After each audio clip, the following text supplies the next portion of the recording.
The Penitential Act, often called the penitential rite, is the brief prayer near the start of Mass in which the priest and people together acknowledge their sins and ask for God's mercy. In the Roman Rite of the Catholic Church, the prayer is a general confession of sinfulness that prepares the assembly to celebrate the Eucharist worthily.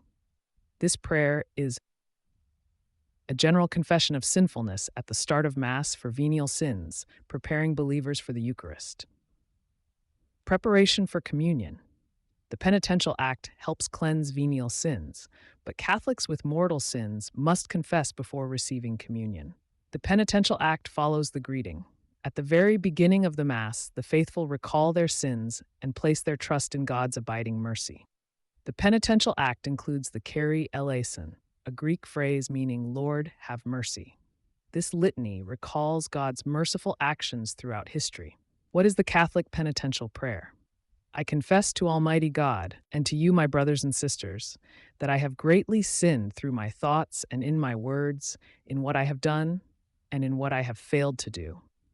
And striking their breast, they say, through my fault, through my fault, through my most grievous fault. Therefore I ask Blessed Mary, ever Virgin, all the angels and saints, and you, my brothers and sisters, to pray for me to the Lord our God.